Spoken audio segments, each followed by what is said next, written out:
Welcome to Family History Mysteries, a podcast that tells the stories uncovered through family history research, the unexpected stories of everyday people. I am an avid family historian who has been compiling my family tree for over 15 years, with nearly 20,000 people recorded in my trees. And please put a review on my podcast. That will certainly help in getting the word out there and creating more listenership. Episode 208, Mrs. Fleming, Part 2. On the 4th of September 1951 in the Sydney Daily Telegraph, caught to hold of lies to save other woman. Thomas Longhorn Fleming, 43, Grazier, told the Tamworth Criminal Court today that he was still in love with Miss Norma Lockable. Fleming said he deliberately lied to detectives about the death of his wife, Betty, 39. He said he had done so to avoid embarrassing Mrs. Lockable, also known as Miss Norma Rose. Fleming has pleaded not guilty to a charge of murdering his wife at Willow Tree on the 28th of June. The Crown alleged he gave her cyanide, probably in a glass of beer. By consent, the trial proceeded today with 11 jurors. Fleming spent 4.5 hours in the witness box. He said he was married in 1937 and lived happily with his wife until 1946 or 1947. When their daughter Jennifer was conceived at the end of 1947, his wife did not want a child. After the baby's birth in September 1948, however, she developed a great affection for the child. Fleming said that Mrs. Fleming refused to live with him as man and wife from the time Jennifer was conceived. At Christmas 1948, when he and his wife were on holidays at Terrigal, he tried to resume relations with her, but she said she would have nothing to do with him. So I immediately went out and slept on the veranda. Fleming said that in the first half of 1949 he slept with his wife for a number of nights. He tried to resume cohabitation with her, but she said she'd made one mistake and was not going to make another. She said if I persisted, I could not sleep with her and she would get twin beds. I then moved to my own room and never slept with her again. After that incident, my wife's affection towards me grew less. Fleming said at that time no association existed between him and Miss Rose, who came to Mount Parry as a lady's help in July 1948. A few days after she arrived, Miss Rose received a telephone call. She then told him and Mrs. Fleming that she was really Mrs. Norma Lockable and that her husband had just died. She said her husband had war neurosis. She added, said Fleming, that her husband had been very cruel to her and threatened to shoot her. Miss Rose had also told them that on the morning she left Sydney for Mount Parry, her husband was looking for her with a revolver, and that afternoon he shot himself dead. Miss Rose was just a bundle of nerves, Fleming said. My wife and I endeavoured to distract her. I used to take her in a utility around the property. As time went on, an affection sprang up between us, and eventually it turned to love. He was asked the first time that he slept with her, and he said in the middle of 1949. Fleming said that before Miss Rose finally left Mount Parry in June 1950, she twice told him and his wife she wanted to leave. On each occasion, he and his wife persuaded her to stay. Fleming said that Miss Rose tried to persuade him to return to old terms with his wife. Fleming told Mr. Shandy frequently cooked breakfast, did a lot of housework and often washed the children's clothes. When the youngest boy was 9 months old, my wife had scarlet fever. I took on housework, weaned the boy and cared for the children while she was in hospital. I've always assisted my wife and enjoyed doing it. He was asked, you said you were in love with Miss Rose. When she left, had you made up your mind to take some special course? Fleming said yes. I'd made up my mind on a divorce because of the lack of sexual relations with my wife. I learnt I could not divorce her on those grounds. Then I thought I would leave the property and ask Miss Rose to live with me. I mentioned this to Miss Rose, but she refused. Then I thought I would leave the property and my family and force my wife to divorce me for desertion. You never did that, he was asked. He said, no, I couldn't bring myself to hurt my wife and family. I thought too much of her. She was a wonderful mother to the children and had been a wonderful wife to me. I couldn't hurt my own people, my mother, father, sisters and brothers. I also had a great respect for her people. Her sister is married to one of my own brothers. I just couldn't bring myself to do it. He was asked, you told Miss Rose you were leaving the property. Why didn't you tell her you couldn't bring yourself to leave your wife and family? He said, I didn't know what to do. I was in a quandary about the best way of breaking it off. And he was asked, are you still fond of Miss Rose? And he said, yes. When Miss Rose suggested that you separate from her and return to your wife, why didn't you do it? He said, I couldn't bring myself to hurt Miss Rose. You would not sacrifice your wife and you would not sacrifice Miss Rose? And he said, no, sir.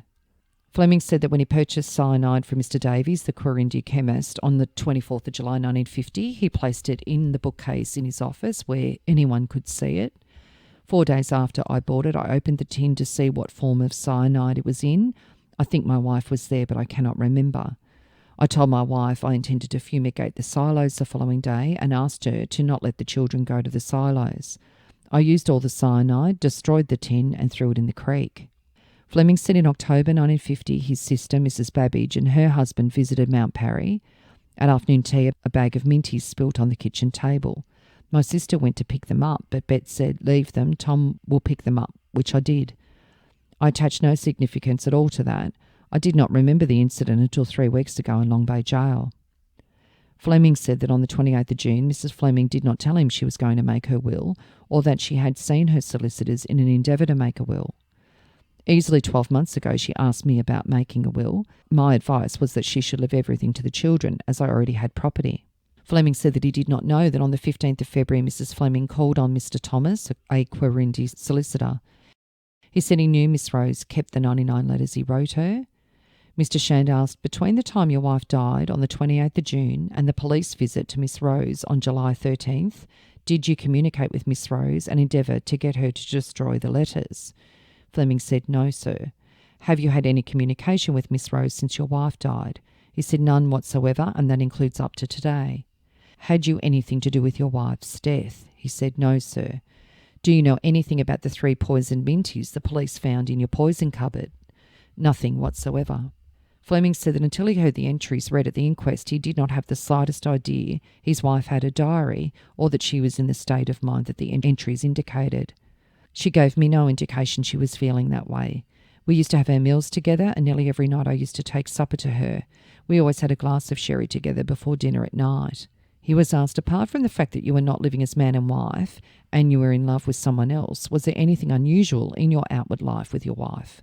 Fleming said, "No, sir." "In her diary, your wife said it is all my fault and would undo it all if I could. Do you know of anything she had done to reproach herself for?" He said, "No, sir." On the 1st of June, she wrote in her diary, "Had talk with Tom. Now sure it is the other woman." "Did she have a talk with you?" "Yes." Fleming added, "I came back from going around the traps about 11 p.m. I was having a cup of tea in the kitchen and she asked me then, did I prefer any other woman to her? I said no. I know that wasn't the truth, but I didn't want to hurt Miss Rose and I didn't want to hurt my wife to know." Your wife wrote, "His words to me and the tone of voice are full of hate." I might have been tired and a bit irritable that night. I still was not willing to lose either Miss Rose or my wife.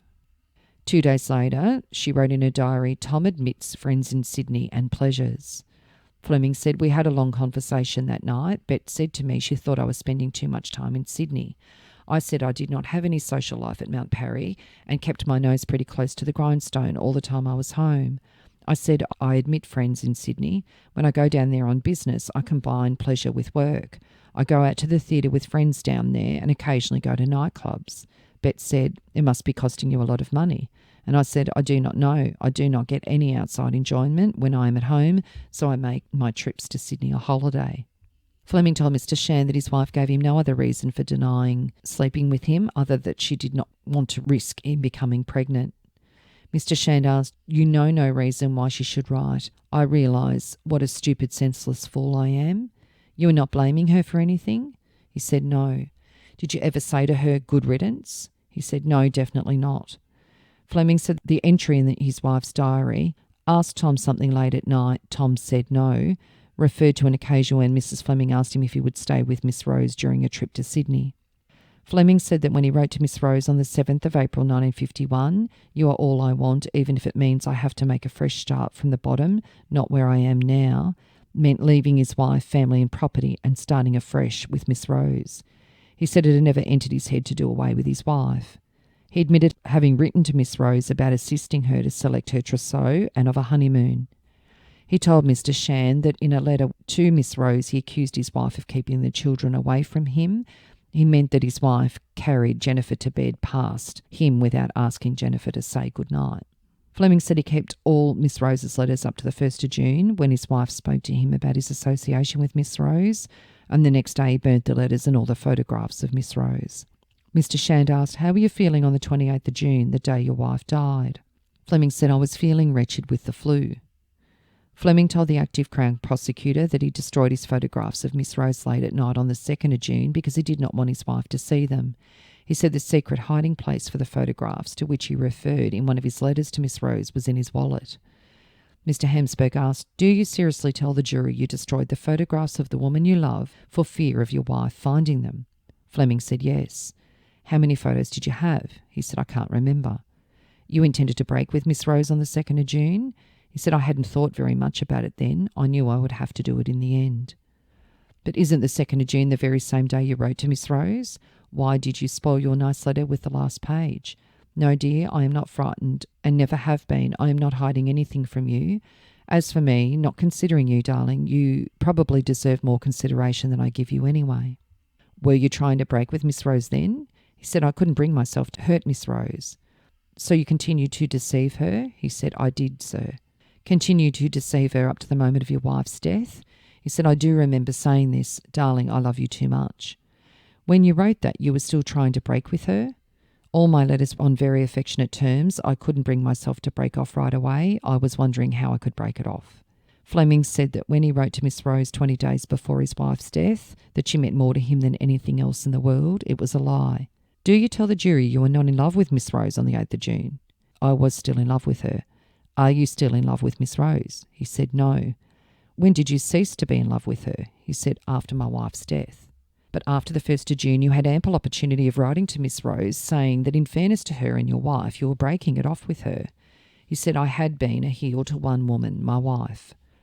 "Did you ever tell your wife that you had been a heel to her?" He said, "No." "Did you try to make it up with your wife after the 1st of June?" "No, sir. She had already told me that she flatly refused me." "Why on the 8th of June did you write to Miss Rose? If you do not write, it will make me worry more and more." "Did you mean that?" He said, "I liked getting her letters." "Why do you worry about Miss Rose's health? Do you seriously say you can tell by some means of telepathy or thought transference when she was not well?" "Yes, sir, I can." "Well, how is she at the moment?" "She's all right at the present, sir." Although he was doing this, he wrote her 2 letters on the 8th of June and also letters on the 10th, 13th, 15th and 26th of June. He also saw her every day in Sydney between the 18th of June and the 26th of June. "Did you sleep with Miss Rose in that time?" he was asked, and he said no. And he was asked, "When did you last sleep with her?" He said, "Some months ago." "You say you do not remember the last occasion that you slept with her?" He said, "No." "Is that true?" And he said, "No. The last occasion was in my Ford Pilot car down at the waterfront near Sambikis at Tom Ugly's Point." "And was that the car your wife died in?" And he said, "Yes." Fleming said that although he was with Miss Rose for 8 nights and she appeared anxious that he should break with her, he never mentioned the subject to her. Mr. Amsberg said, "You have tried to deceive the jury in saying that you did not wish to hurt your wife or Miss Rose. That was your only reason why you didn't break with Miss Rose?" He said, "Yes." "Not because you were scared of hurting Miss Rose?" Fleming said, "I'd like you to speak to me with less hate in your voice." Mr. Amsberg said, "Answer my questions, whether I speak with hate, love or affection. Will you now admit that the reason you kept on with Miss Rose was your own selfish passion?" He said, "Yes, sir." Fleming admitted under cross-examination that he lied to Detective Aldridge on the 13th of July when he told him he had asked his wife for a divorce and she refused. He said he'd never discussed a divorce with his wife. "I lied about this to Aldridge because I didn't think he would believe me if I told him the truth." Mr. Amsberg said, "You were trying to hide the real relationship between you and your wife." He said, "Yes, I was." Fleming told Mr. Amsberg that a few weeks before her death, his wife asked him if he had a girl in Sydney he preferred to her, and he said he told her no. Fleming said he had committed a gross distortion of the truth when he told Aldridge that his association with Miss Rose was above board and that she was like a sister to him. "It was a gratuitous lie when you told Aldridge Miss Rose meant no more to you than another woman did?" And he said yes. Fleming said he believed that his wife died of heart failure until he was told on the 4th of July that she died of poison. Mr. Amsberg asked, "When Aldridge told you that, you did not answer him?" "I did not answer because I was too dumbfounded and shocked. I couldn't believe it." Fleming said that about an hour before his wife's death, he brought her a beer at the Willow Tree Hotel, 32 miles from Mount Parry. Fleming told Mr. Amsberg he had no conversation with his wife after leaving Willow Tree. Fleming said that at Jack's Creek, 10 miles from Willow Tree, he noticed his wife asleep. She was lying back on the seat. Mr. Amsberg said, when you reached the homestead gate, your wife fell lightly against you. Fleming said, yes, her head fell on my shoulder. What did you do? I sat my wife and Jennifer up, got out, opened the gate, drove through, stopped and shut the gate. You thought your wife was dead, yet after driving through the gate, you took the time to stop your car, get out and close the gate? He said, yes, sir. Then Mr. Amsberg asked, did Miss Rose's parents know you were a married man living happily with your wife? And he said, yes. Did they approve of your association with Miss Rose? They knew it was my intention to get a divorce. I didn't mention it to them. Miss Rose told them. But you knew the only way you could win your freedom was either through divorce or your wife's death. I suppose it could be death, but it never entered my head. But when your wife died a natural death, as you believed, why did that turn you from Miss Rose? It didn't turn me off Miss Rose. I just couldn't let myself think of it. You are still in love with her. He said, I suppose I am. I just haven't let myself think of it. You are still in love with Miss Rose just as much as ever? And he said, yes. Do you intend to marry her as soon as possible? He said, no, definitely not.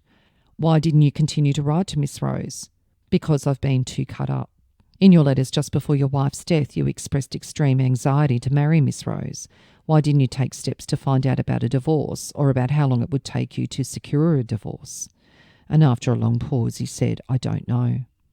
At the conclusion of the trial, the defence barrister, Mr. J.W. Shand, warned the jury, never let yourselves think that the issue could ever be whether Fleming, by his conduct, drove his wife to suicide. That is not the question. The question is whether you are convinced beyond reasonable doubt that Fleming, by his own hand, murdered his wife. Judge Clancy reminded the jury that the defendant was under no obligation to prove suicide. It was the Crown who had to prove murder. He said that Fleming was entitled to an acquittal if they drew any reasonable inference of innocence from the circumstantial evidence.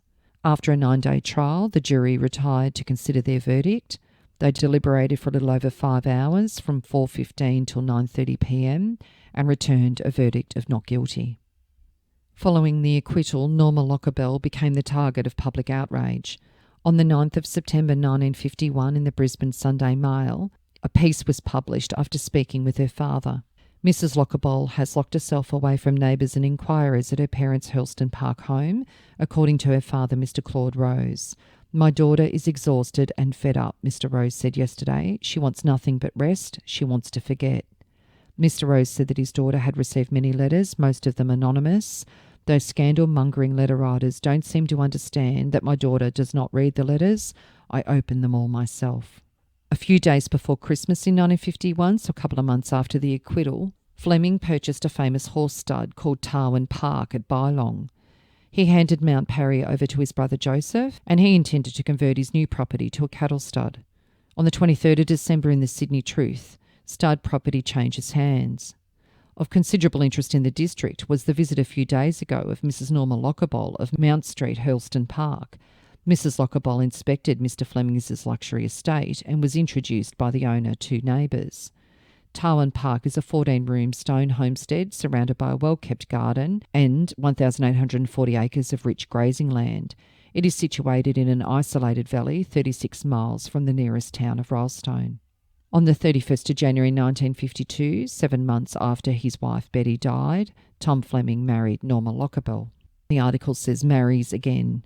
In Sydney, wealthy Mount Parry grazier Thomas Langhorne Fleming, 42, was married to one of his former station employees, Mrs. Norma Lockabell, earlier this month in a Sydney suburban church. Fleming's first wife, Mrs. Betty Fleming, 39, died in her husband's car on the 28th of June last year, while the couple returned from a shopping trip to Quirindi. Fleming was charged with having murdered Mrs. Fleming, but was acquitted. At the inquest, the coroner was told that Miss Norma Rose, Mrs. Lockabell, had worked at Mount Parry Estate for more than a year. Both the coroner and later the trial jury were told of an association between Fleming and Mrs. Lockabell. It was reported that the officiating minister counselled the couple to delay the wedding, but it failed to dissuade them.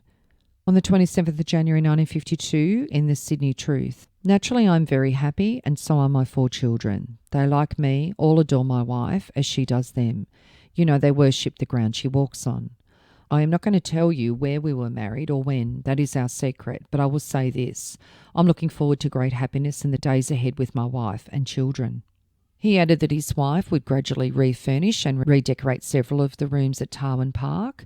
He said he couldn't exactly say how many rooms were in the homestead, but he said it's a lovely sandstone place. It's very beautiful. Life settled down for the couple, and in the Easter after they purchased the property, Fleming took his red pole Herefords down to the Sydney Royal Show. He was photographed in the show ring, and he was found to be judged as well. There was a court of public opinion, and it was a very uncomfortable arena. On the 6th of April 1952 in the Truth newspaper, well-known grazier Thomas Langhorne Fleming was the most successful cattle exhibitor in yesterday's judging at the Royal Easter Show. Interviewed at the show, Mr. Fleming said, "I am being persecuted not only by the press but by the public. Why, I don't know, but probably because I try to defend the name of my dead wife. Didn't you see the spectators when I was in the cattle ring this morning?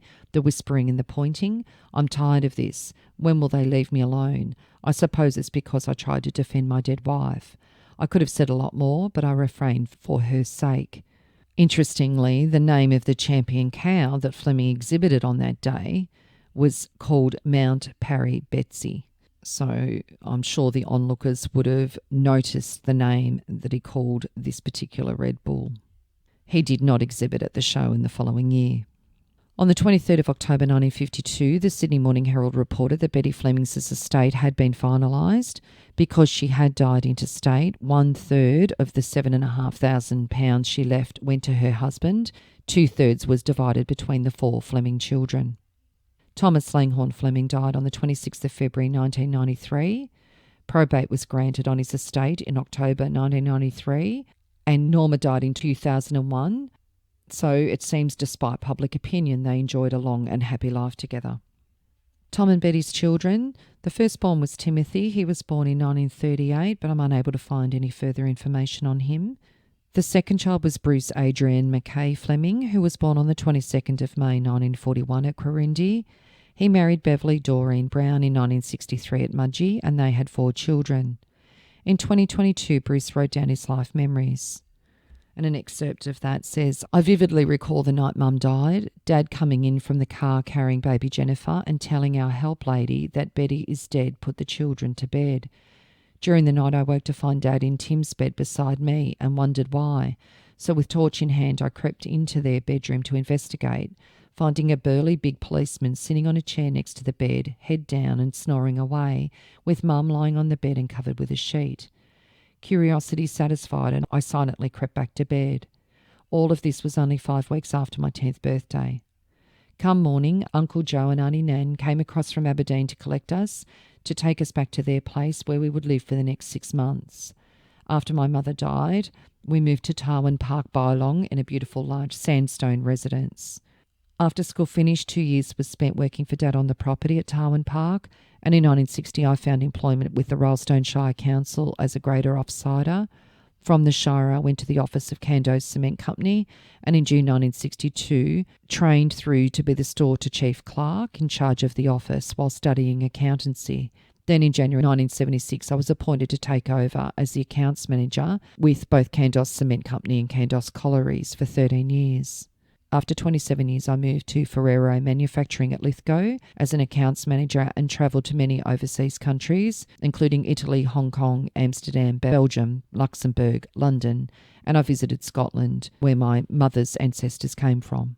Bruce died on the 25th of August 2023 at Royalstone, New South Wales, aged 82. The third child was Richard Scott Mackay Fleming. He was born in 1945 and married Edna Margaret in 1970 in Muswellbrook, New South Wales. He died in January 2025 in Dubbo. And the fourth, the youngest, Jennifer, was born in 1948. Bruce and Richard took over Tarwin Park when their father retired, and in the 1970s the Fleming family sold it to Peter Andrews, who was a pioneer of landscape regeneration.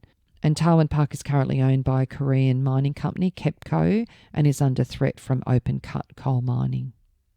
If you are interested in sharing your story on my podcast, Family History Mysteries, please go to my Facebook page and send me a message. If you would like some assistance in filling in the gaps in your family tree to see what mysteries you solve, please get in touch. And don't forget you can have early access to episodes by subscribing, and you'll also gain access to bonus episodes.